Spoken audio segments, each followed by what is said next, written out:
Hello everyone, welcome to my channel World of AWS. I hope you all are doing good.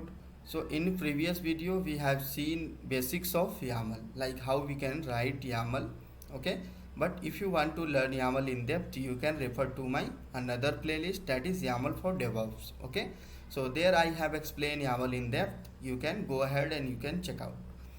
So in this video we are going to learn like how we can change the navigation of our GitLab GUI. Okay, so let me jump to my GUI of GitLab.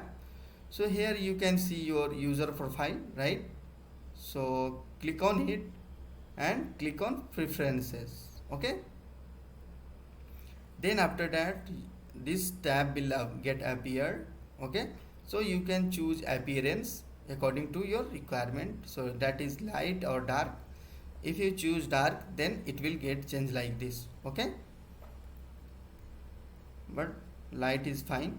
So according to that navigation theme, as you can see here, the color is blue, so you can choose green, you can choose neutral, whatever you want, okay, according to your requirement.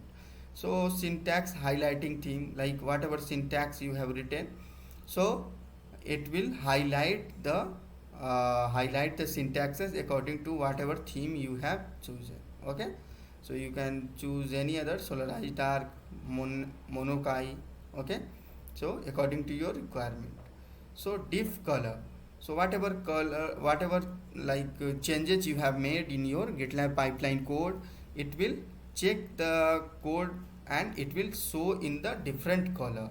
Okay, so color for removed line, so whatever line you are removing, so in the changes section you can see the removed line with different color, whatever color you are going to choose.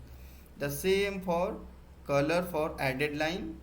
Okay, so you can choose whatever color you want for new and newly added lines. Okay, so behavior, enable keyboard shortcut, so this one is the default option.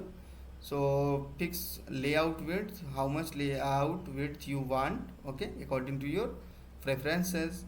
So apart from it, we have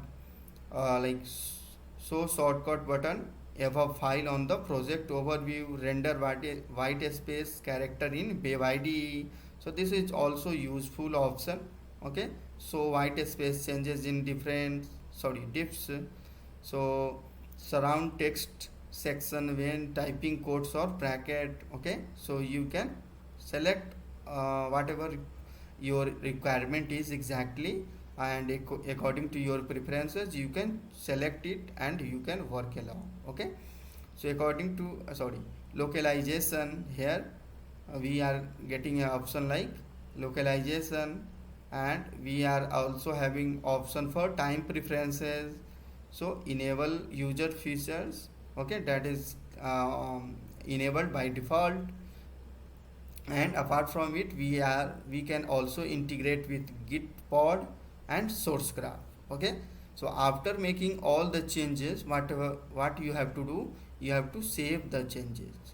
Okay, and whatever changes you have made, so it will get saved for your GitLab GUI. Okay, so that's it for this video. We have seen like how we can change the navigation and preferences of GUI of GitLab. So I hope you found this video informative and helpful. Please don't forget to subscribe my channel, and if you are new to my channel, then do check out my other playlist as well. Thanks for watching. See you in the next video.